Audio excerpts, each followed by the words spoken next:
This is Hunt Nebraska, the official podcast for insight into Nebraska's hunting and shooting sports community. Be sure to give us a follow on Facebook, our space for sharing stories, information, tips, and techniques. Now, Hunt Nebraska. Boy, oh boy, are we glad you guys are joining us today in the Hunt Nebraska cabin. It was getting a little awkward in here before we turned on the microphones and videotape. We appreciate you joining us today and taking us along for the ride or into work, wherever you might be listening or watching us. We do appreciate that. We've got, as you can see in the cabin today, Jeff Ronson, Nebraska Game and Parks, Michael Addison back here by Mission Control with all the buttons and knobs and all that type of stuff from the National Wild Turkey Federation, Kyle, our hunter ed coordinator, Kyle Gaston, in the studio, and me, Hershey. And we are going to have some fun today, folks. We got a lot of things to cover. This is going to hit on a few different topics. And it kind of got spurred on by, this is last year's guide. If you can zoom in on that says 2023. But the big news in the hunting world is the 2024 big game guides are now out. And as we record this, it's just the online version that's on there. But they're already at the printers going off, so by the time we get this edited, you might start seeing some hard copies here and there. You're going to want to check that out. But definitely, if you haven't already been there already, go to outdoornebraska.gov and hit on the guides, hunting guides in particular, and you'll find the big game guide there online, which is pretty cool because it gets you dreaming about this fall, the upcoming big game season, whether that's deer or elk or perhaps pronghorn or even the most coveted of all tags, the bighorn sheep tag out there. But there's some changes this year. Oh, and some big changes. One. There's one big one that to me is just mega convenience. Now, obviously, you're talking about the one that was outlined here by Alicia Harden, who happens to be the Wildlife Division Chief. This year, we're simplifying the application and the purchasing process by collapsing 8 purchasing periods down to just 4. So making it more convenient. That's what you're talking about. No. Well, then you're going to have to talk with Alicia because that's the first one right here. That's the first one that she outlined right here for me, Jeff. She said, we're helping our hunters by making things more streamlined. You want to make it more difficult? Is that what you're going to say? How's she going to know what my favorite change is? I don't need to talk to her about my because you change. wear your heart on your sleeve. No, not anymore. I've been with you guys for too many years. Are you kidding? I don't have a heart left. The heck with that. It's probably one of these other ones that got highlighted here. Well, just give me the thing. Let me see what got highlighted. Hold on. There's 2 copies there. You can have the other copy. I just need one. Just need one to do the show. Excuse me. Hold on. Folks, we're going to pause for station identification so he can figure out which of the bullet points is his favorite here. You tell me what my favorite is again, please. The November firearm season is November 16th or 24th. That's not my favorite. Yeah, you got to be pro open season. How could you be anti open deer season, Jeff? Next you're going to say you don't like puppies. You heard it here first, folks. Hershey doesn't like puppies. My God. Kyle, where do we find him? Well, you weren't here when we found him. You guys brought me along into the cabin here. I'm just joining the madness. You found him. Well, that was back when we were allowing Iowans to come into the state, but we don't do that anymore. So we're not. He was a holdover. He was a holdover. Grandfathered in. Oh God. Well, can we do the show? I'm waiting for your favorite point of this thing. Well, I was going to tell you, but you kept trying to tell me what it was 6 times ago. You got your readers on and everything, so. My favorite point, Sonny, statewide buck and statewide buck, restricted buck, are now a season choice format. Which means that if you buy that tag, you can hunt during any legal method of any legal season. So if you're going to hunt during the archery season, you can hunt with a bow and arrow for that statewide buck. Firearm season, hunt. Muzzleloader season, hunt. It's going to give people like myself tons of flexibility. There you go. There's some other cool things happening, folks, that we're going to be talking about in the days and weeks that we have once we get into the summer and into the late summer, especially early fall, but some cool things. Going to be kind of a hybridized expansion of the telecheck system for deer. There's also going to be some new permits out there that are just kind of kind of helping meet demand, though, overall, because we know that the harvest has been down just a little bit. There's been an overall reduction in permits as well. Things are going to sell out a little faster. But some of the dates you're going to want to know is, when do I apply for certain things? That has changed, and you're going to want to get a hold of that and look and see exactly when that's going to take place. But again, for those that are already making plans and need to get it off from work or other obligations, November 16th through 24th, 2024 is going to be the ever popular November rifle deer season. But that kind of got a conversation going here on the cabin, because there's always, every good responsible hunter, Kyle, needs to know the rules, the regs, and all that type of stuff. And we all strive to do that. I think by a large majority, there's only a few probably that don't, and those are the ones that our law enforcement officers get to deal with from time to time. But that said, there's some confusion in how this all changes or how they're made, and it's not just, I don't like this idea, change it, Jeff, type situation. There's more to it than that. I mean, we've got, is there 3 different designations? Yep, so rules and laws. I should go make a clarification. When it comes into setting any of the regulations, statutes, anything that follows along with hunting commission orders, it comes down to 3 main points. I just listed them there. I'm going backwards here. So there's 3 ways that rules get put into place for hunting and fishing and outdoors. It's the statutes, which is set by your elected officials in the unicameral. Then it breaks down from there. Then we have regulation changes. Those are a little bit shorter process. Those can be done through the commission, getting approved and signed off by the governor. And then there's commission orders. That's more of your yearly thing that's actually done. That's what sets your season dates, sometimes your bag limits, like for fish, those type of things. So there's kind of 3 different stages or 3 different levels, with statute being the most prominent one. Then you get down to your regulations, and then you bring it all the way down to commission orders. And folks, it's all designed for several reasons. One, there's things that are basically set in stone, and that's always what I think of when it comes to statutes. Those are the hardest to change, and rightfully so, because they can have some impacts. And the idea is that they are there to allow regulations and orders to be built against. And oftentimes, some of those statutes, Jeff, are basically saying, hey, this is the agency, the Nebraska Game and Parks is the one that needs to make those regulations, and they're the ones that authority. So those statutes give the agency authority. Correct. All authority that state agencies have comes from statute, meaning, again, it's all coming through your elected officials, through the people. I mean, that's the way our government was designed to be. So when it comes to anything in state government, the people really have the say, and then it goes through their legislature, and then the legislature says, okay, Game and Parks, you have authority to manage fish and wildlife and conservation here in the great state of Nebraska, and lands and all the elements thereof. Now, then they'll say in that statute that the Game and Parks will promulgate rules and regulations to carry out this statute and the statutory responsibility. And once they do that, then of course it gives the authority to the state agency, here in case Game and Parks, to then say, okay, now that we have authority from the elected officials, we'll go ahead and promulgate rules and regulations.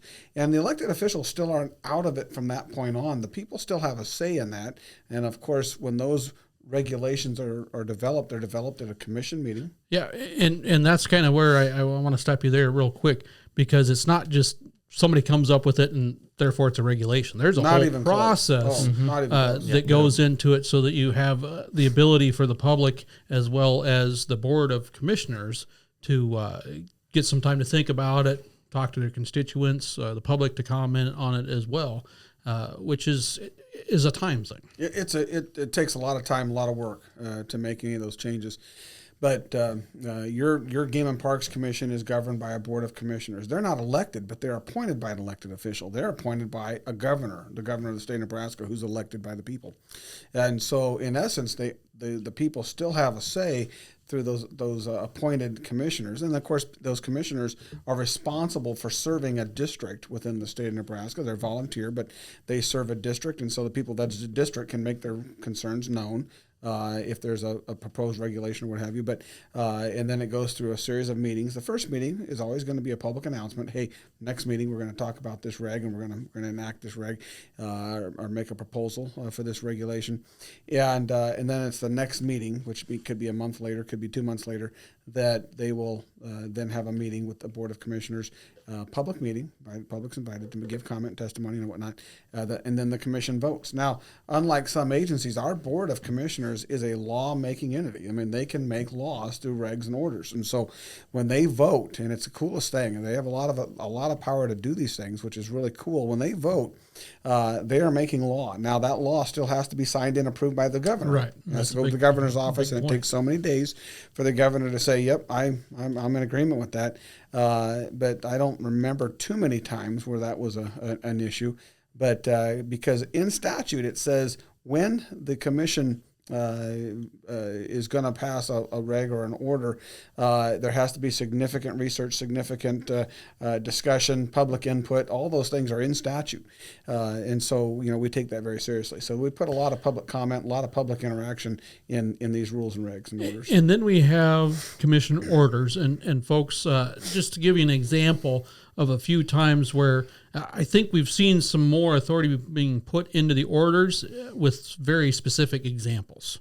For example, when I first moved here to this state, it was not uncommon because to make the regulations and the time that it took to do that, and in some things like migratory birds, for example, we have to work within the federal framework, and then we've got to make recommendations, and then it's got the public comment period, and then you've got the public meetings, and you've got all that, just like you were talking about, Jeff, is it was not unheard of for that teal season, for example, that usually starts early September, to finally be approved with weeks before season started. Yeah. Not a month, but just 2, 3, maybe 4 weeks at times. And of course, a lot of the folks that are interested in hunting teal are like, well, is it going to be? Is it not going to be? When's the date? When's the opening date? Well, it's not decided yet. And then, I mean, that was one example where orders now give us a little bit more flexibility, and we'll dive into that here in a bit. But the other one was the big epizootic hemorrhagic disease issue that the state dealt with for the most part in the year of 2012, I believe it was, when there was a lot of folks that saying, hey, we need to cut back the number of deer permits sold that year, because we were seeing some pretty drastic drops in population due to especially white-tailed deer succumbing to that disease, to that major outbreak that we had. And it wasn't that our biologists were against it. It's not that our law enforcement or our commission was against it. It just, because of the process of making that regulation and getting it all the way from idea to public comment period to approval to sign off by the governor, deer season would have been done. Yeah. Before that ever took place. We just didn't have enough time from that when we started that in the summer to when that season started just a few months later. So orders allow us a little bit more flexibility to take advantage of opportunities or respond to things like that. So describe an order and how that takes place. Orders are kind of like posting a sign, so to speak, right? Orders are giving the commission a little bit more flexibility and a little bit speedier opportunity to make something law and to make something happen or change quickly. For example, when we put up a sign at a WMA, it is written in statute or through statute regulation that sign, we have the authority when that sign goes up, that's the law of the land. Doesn't matter what's printed, what's been stated before. That sign is the law of the land. That's flexibility that the commission, when you manage so many acres of land and different types of landscapes all across the state, that's pretty darn important to be able to do that. I.e., you have an issue on a wildlife management area and something needs to change today for public safety or whatever.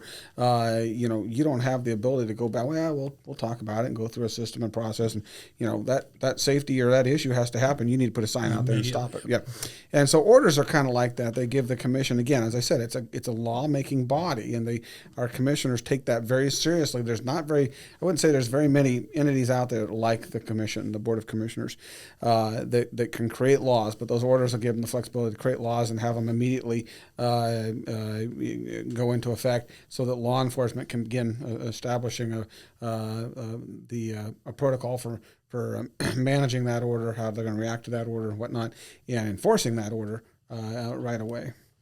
And it's nice having those. Again, it's not just one person. It's not just two people. It still goes through a process, and there's only certain things that the commissioner or agents can use orders for, obviously. But it at least allows that responsiveness to be a little bit because more wildlife management, the meet basic the conditions. Exactly. One of the basic tenets of wildlife, not North American model, but wildlife management, is it has to be flexible. And that you learned in school when you're becoming a biologist, wildlife biologist. And the flexibility in wildlife biology is very important because wildlife don't read the books. They don't plan for changes that might impact them. Maybe they're catastrophic changes that could impact a particular area. And so wildlife, have to react to those changes immediately.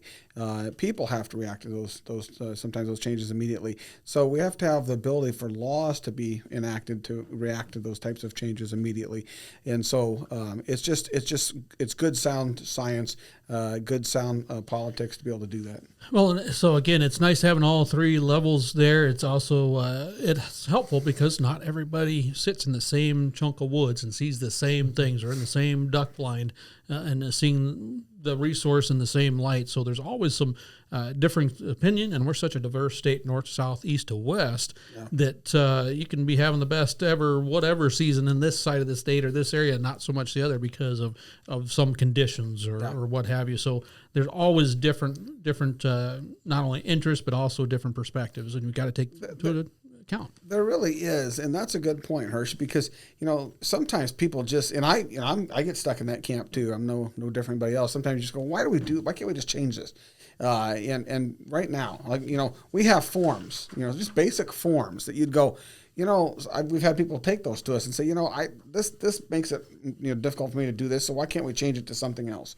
And it's like, they don't understand at times that might be a form that was created in statute, meaning that's great. We have no authority to change that form until the next legislative session. We find a senator who's willing to introduce that change for us and on behalf of the public, and we make that recommendation, and then it goes to the legislature throughout the entire session. Maybe it makes it out of that session, maybe it doesn't. Maybe it gets held over to the next session. It could be a 2-year process to change a word on a form. And so it's state government, but it's designed that way because not only it's not very flexible at times in terms of how we, the politics side of things, but it's designed that way so that you can't just make random changes and then the will of the legislature, which is the will of the people, maybe isn't getting fulfilled. Thank goodness. I mean, there's some things that you're exactly right. Aggravate us. Why can't we change this faster?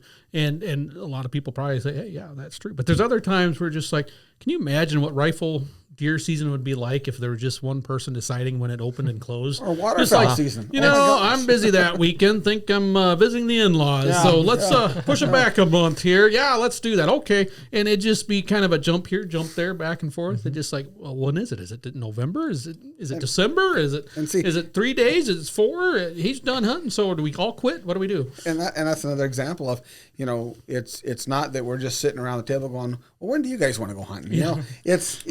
There's actually a standardized method for us establishing the firearm deer season. So it's not like we're at the liberty to go, if Hershey or you're available that day, if that weekend good for you, no, we're gonna be picking corn that weekend. How about the weekend after? Okay, it's established method so that it isn't just the whim of somebody. Because I'm going to throw the state north of us under the bus, and that for years their upland bird pheasant season shooting hours every day started at noon for a good chunk of the first chunk of the season, and it was often blamed on an individual that had some clout that liked to waterfowl hunt in the morning and saw pheasant hunting as more of an afternoon sport anyway, so everyone else must do the same.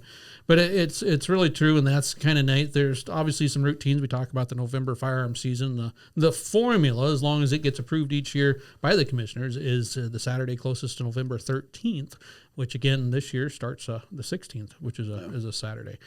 So there's definitely reasons to do that, but we've got to make sure we've got the science. We've got to get the input from the users of that resource, whether they hunt or take pictures or just enjoy it as well as the landowners and the ranchers that a lot of these critters reside on.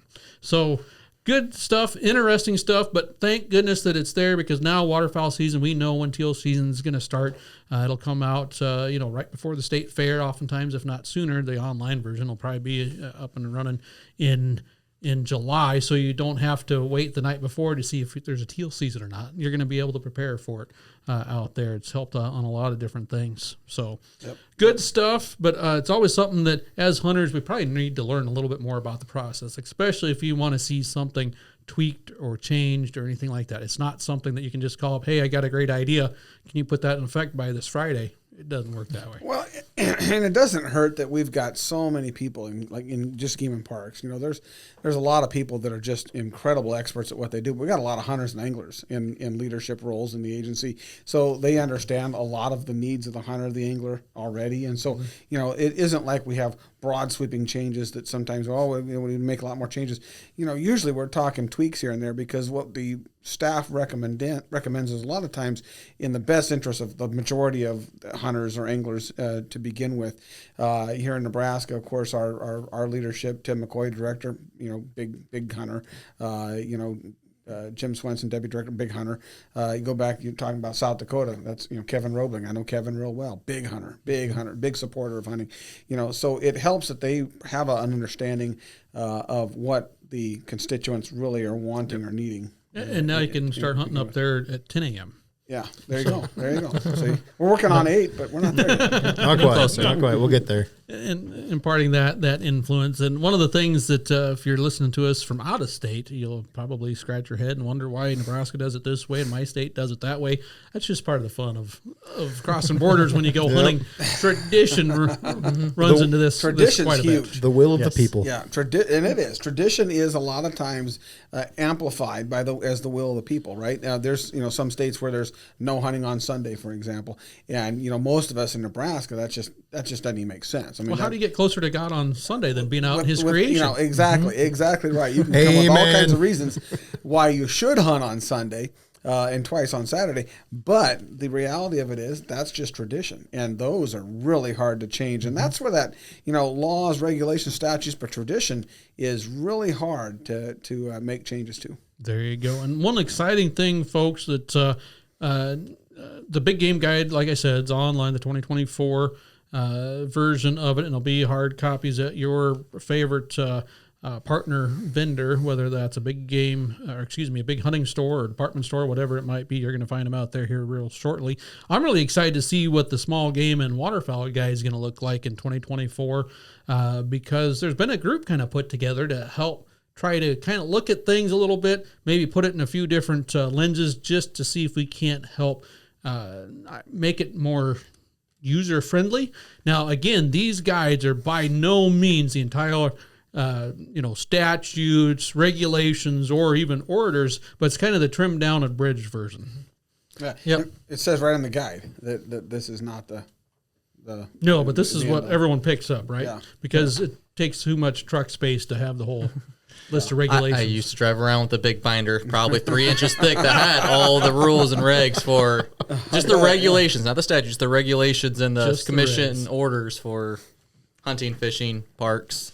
And yeah, it's a good 3-inch binder in small prints. If you want to read something to go to bed, there you go. Well, and you always get those people that'll say, well, that's Don't true. put it under your pillow because you get a sore neck. By the way, You'll always get those people that doesn't say I can't in here, and that's why they're written the way they are. Basically, you know, you look at our regs, you can't do anything except, you know, and so when it comes to hunting, there is no hunting. You cannot hunt in Nebraska except, and here's the things pheasant, you know, and so, you know, we do that for a reason. So they're worded very intelligently to some degree so that we can, not worry about everybody's, well, it doesn't say it here, it doesn't say it here, because, you know, you're trying to write rules for any sport or activity. It's hard to do. Mm-hmm.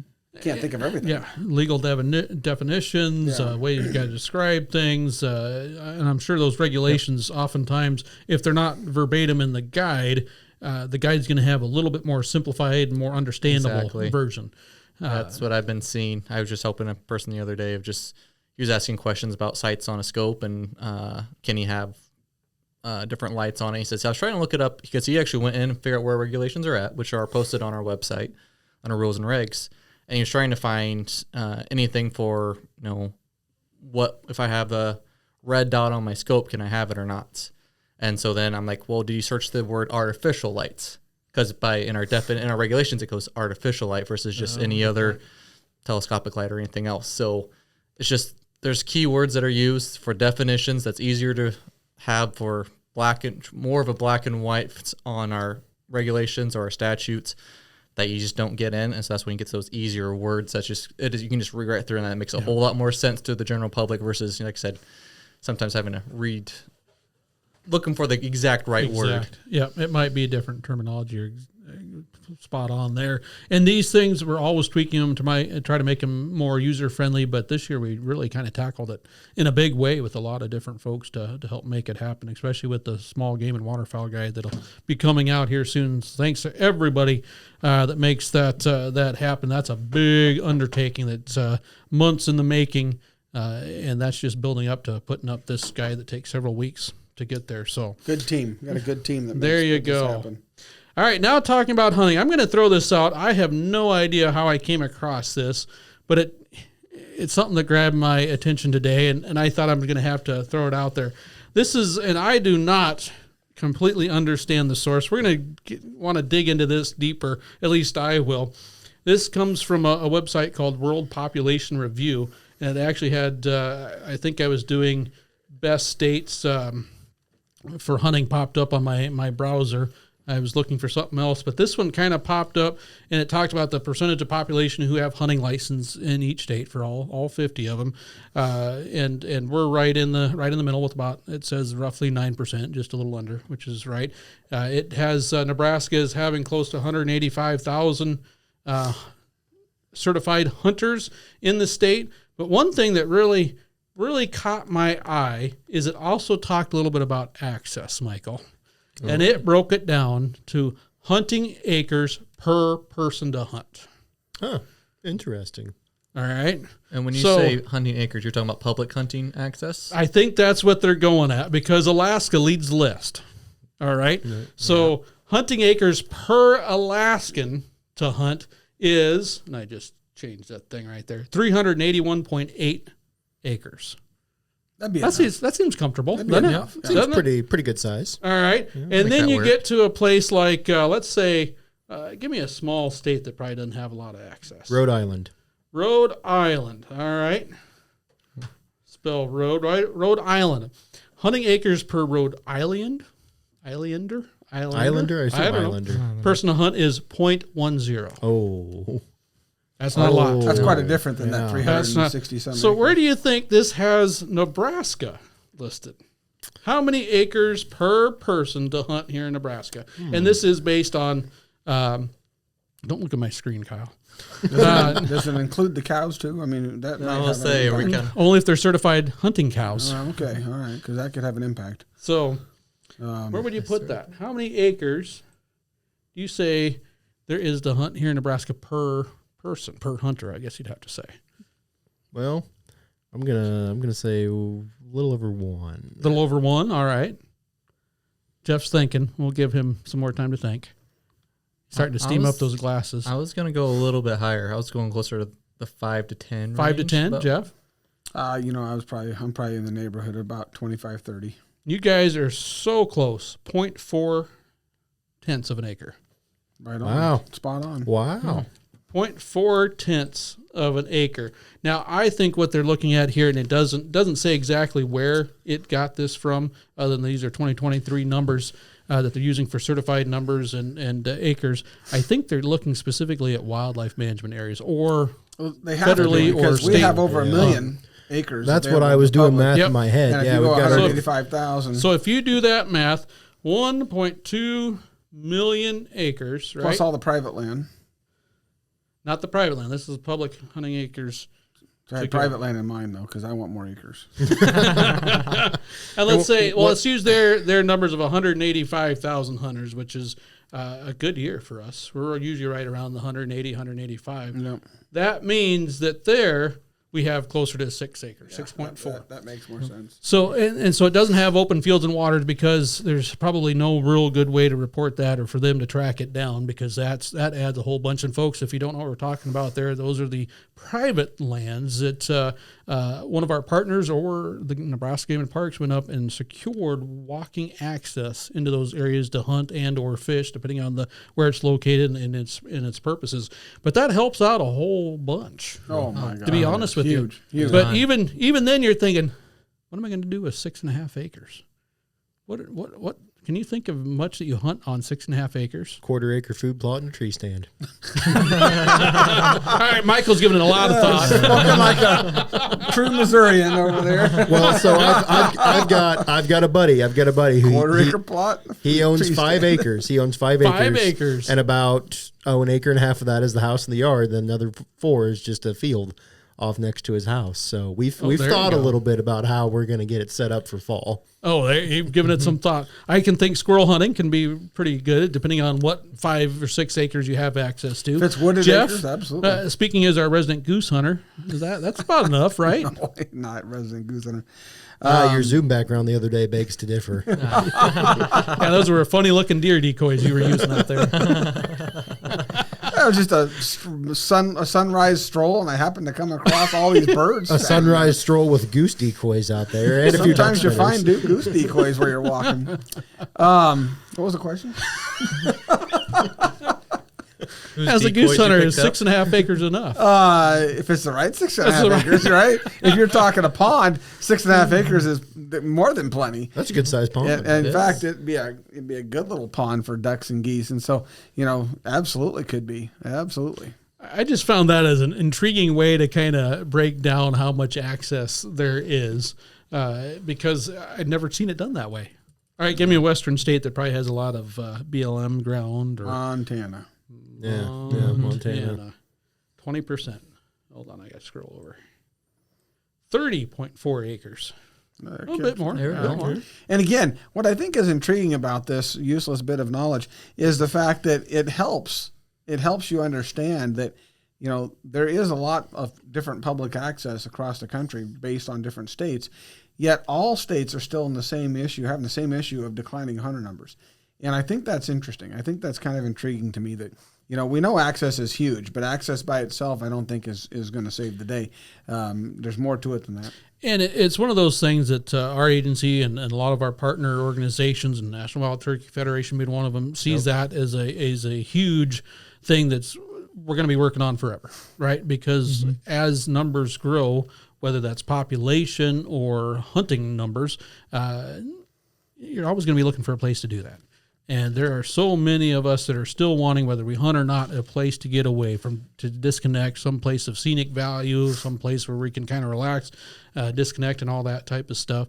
And so it's always there. Here they show that Montana, for example, has over 231,000 licensed hunters. So already, another magnitude. Yep, they got a bunch of open ground, but at the same time, the number of hunters 45,000 more than we do. have gone up as Now, well. But what would be neat to know on this thing would make these numbers more meaningful is not everybody hunts on the same day, right?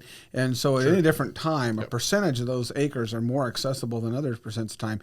And so if we had the idea of how many, the average day, how many hunters hunt on any given day, you might see that those acres are amplified quite heavily. right, not all 185,000 of our Nebraska hunters in that given year were hunting the same critter. Yeah. Right. To be honest with you. So at different habitats, different places, and those habitats are quite diverse. Where I'm going to pheasant hunt, probably not necessarily the same spot I'm going to goose hunt later on, for Or example. grouse hunt or whatever. yeah. A lot of changes. A lot of And so there differences. is a lot in there. I just hadn't seen it broke down that way, because if I saw someplace on the map that says, what it says, 0.4 or, even 6 acres of public hunting area, I might drive past and see what it looks like, but it's not one that I'm going to be circling on the map like, got to hunt there unless there's something real specific there.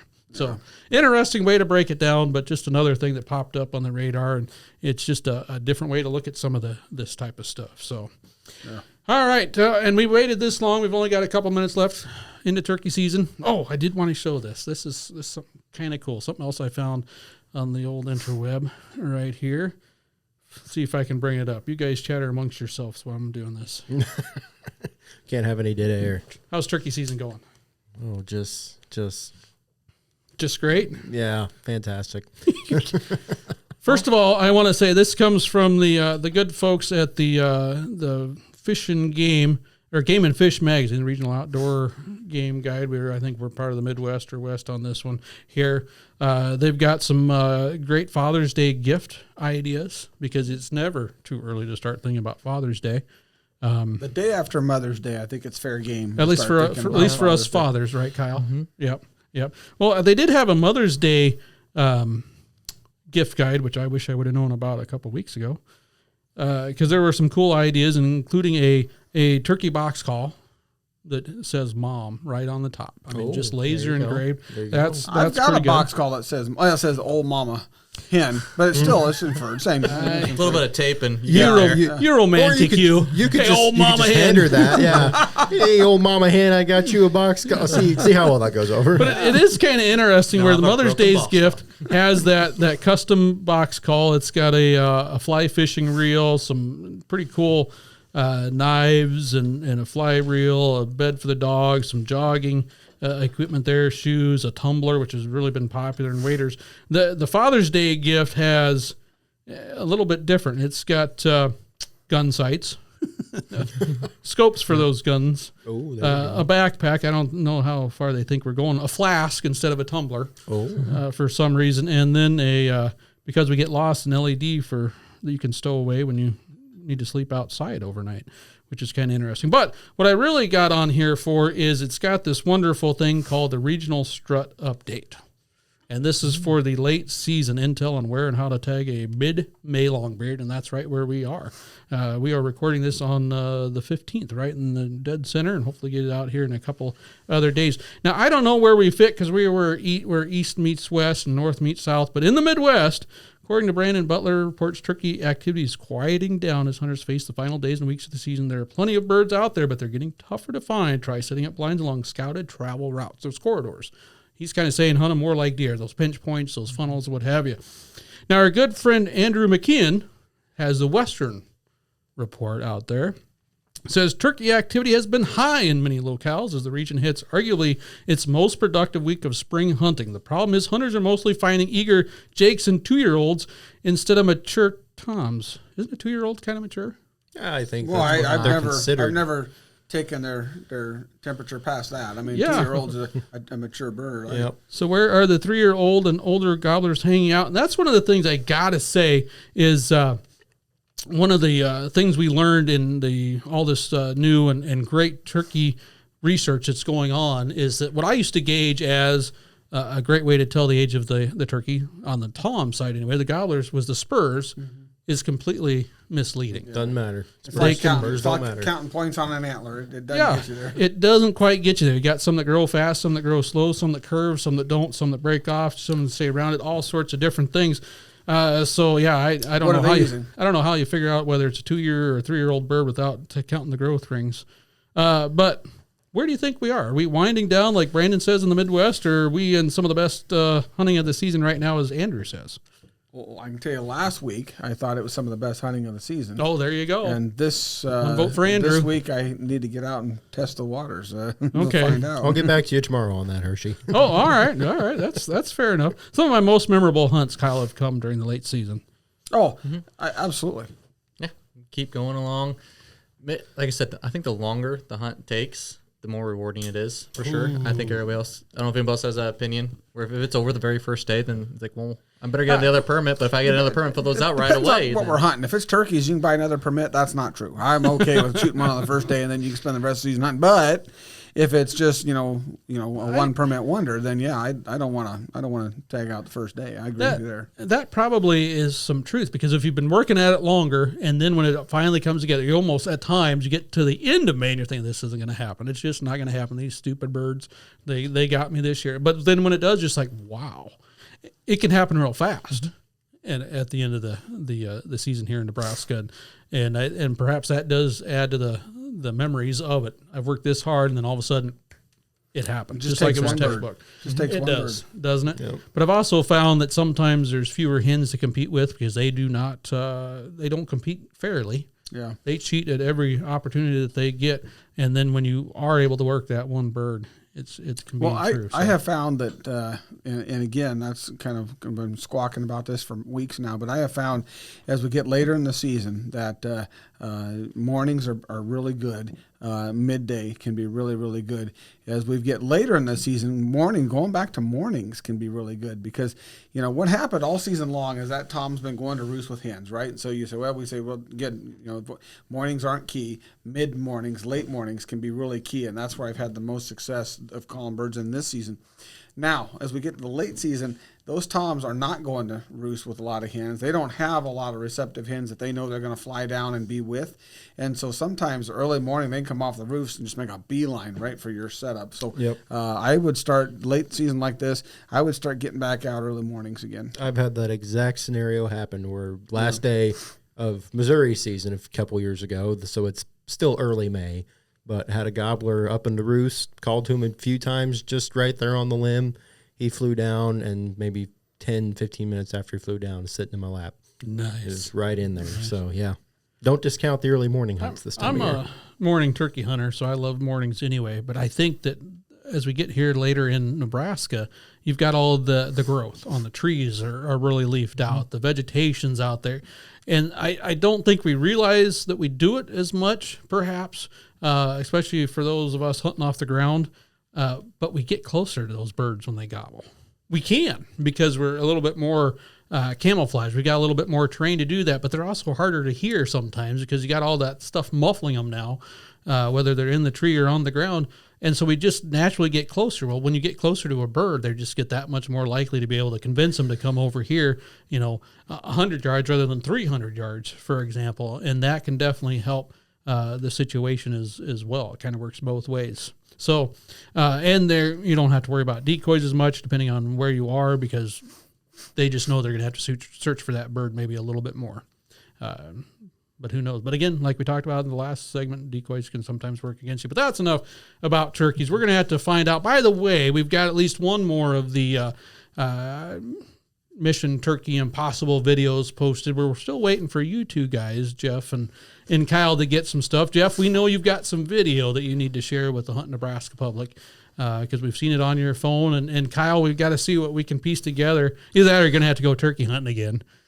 I might just have to go turkey hunting again. Fair enough. We'll see. Mine was an uneventful day. So there's a lot of songbirds that you could hear the whole time, and that's about it. Work on your bird identification. Well, there you go. We could have the first Hunt Nebraska turkey hunting bird guide right there. That would be pretty good, folks. That is the sound of the western meadowlark. Oh, that'd be cool. Jeff, we're going to see some of your video? I will get some of my video to you. I think the public needs to see that hen. That hen was what hen I'm talking about. That hen was absolutely silly. Silly. I mean, just silly is not the word I Silly, use yeah. for it. She was in full strut. You guys got. I'll show you this. It's cool. She's in full strut as she's walking over to my hen decoy, and she's looking at her like this, like that. It was just and then she'd run around in circles, and then she'd run away, and then come back and run around in circles again, and it was just like. What did fermented corn is the only thing I can chalk it up to. She turned over a cow pie and had a bunch of fermented corn or something under it. I don't know, but it was silly. All right. I think we're going to have to wrap it up right there, folks. Make sure you give us a thumbs up, a subscribe, make some comments down below on anything we talk about here. If you got questions, that's what we're here for. But until next time, we'll see you outdoors. Hunt Nebraska, brought to you by your Nebraska Game and Parks Commission.